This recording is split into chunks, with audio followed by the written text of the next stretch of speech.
పానీపూరి అంటే చాలా మందికి ఇష్టం. పట్టణాలు, నగరాల్లో పానీపూరి తినని యువతీ యువకులు ఉన్నారంటే అతిశయోక్తి కాదు. కొందరు వాటి కోసం ఎంత దూరం వెళ్లడానికైనా వెనుకాడరు. మరికొందరైతే పానీపూరి అంటేనే పడి చచ్చిపోతుంటారు. ఒకప్పుడు రూ. 10 పానీపూరి తింటే 6-7 పూరీలిచ్చేవారు. కానీ రాను రాను వాటి సంఖ్య తగ్గిపోయింది. తాజాగా ఓ మహిళ తనకు పానీపూరీలు తక్కువగా ఇచ్చాడని రచ్చ రచ్చ చేసింది. నడి రోడ్డుపై ధర్నా చేసింది. ప్రస్తుతం ఈ సంఘటనకు సంబంధించిన వీడియో సోషల్ మీడియాలో వైరల్ అవుతోంది. దీంతో ట్రాఫిక్ మొత్తం జామ్ అయింది. గుజరాత్లోని వడోదరలో ఈ ఘటన చోటు చేసుకుంది. ఓ మహిళ నగరంలోని సుర్సాగర్ సరస్సు ప్రాంతం సమీపంలో పానీపూరి తినేందుకు వెళ్లింది. ప్లేటు పూరి ఆర్డర్ చేయడంతో కాసేపటికి ఆమె చేతిలోకి పానీపూరిల ప్లేటొచ్చేసింది. ఇంతవరకు అంతా బాగానే ఉంది, కానీ ఇక్కడే ఎవరూ ఊహించని ఘటన చోటు చేసుకుంది. పానీపూరిల ప్లేటొచ్చింది గాని అందులో 2 పూరీలు తగ్గాయి.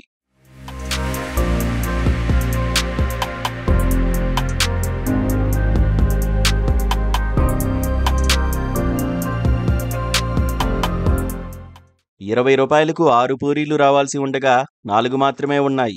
దీంతో ఆమెకు ఒక్కసారిగా చిర్రెత్తుకొచ్చింది. అసలే పానీపూరీలంటే పడిచచ్చే ఆమె ఇలా తన ప్లేట్లో 2 పూరీలు తక్కువ ఉండడం చూసి జీర్ణించుకోలేకపోయింది. వెంటనే పానీపూరి బండి యజమానితో గొడవ పెట్టుకుంది. చివరకు ఆ గొడవ కాస్త ధర్నా వరకు వెళ్ళింది. తీవ్ర ఆగ్రహానికి గురైన ఆ మహిళ రోడ్డు మధ్యలో కూర్చొని ఆందోళన చేసింది. దీంతో ట్రాఫిక్ మొత్తం ఎక్కడికక్కడ ఆగిపోయింది. సమాచారం అందుకున్న పోలీసులు అక్కడికి చేరుకుని అసలు విషయం తెలుసుకుని అవాక్కయ్యారు. పోలీసులతో ఆమె ఏడుస్తూ తనకు 2 పూరీలు తక్కువ వచ్చాయని, ఎలాగైనా 6 పూరీలు కావాల్సిందే అంటూ పట్టుబట్టింది. మహిళతో మాట్లాడిన పోలీసులు చివరకు ఎలాగోలా శాంతింపజేశారు. ఇదిలా ఉండగా ఇంత రచ్చ చేసిన ఆమెకు చివరకు ఆ 2 పూరీలు అందాయా లేదా అనే విషయం తెలియరాలేదు. ఈ ఘటనకు సంబంధించిన వీడియో మాత్రం సోషల్ మీడియాలో తెగ వైరల్ అవుతోంది. దీనిపై నెటిజన్లు వివిధ రకాలుగా స్పందిస్తున్నారు.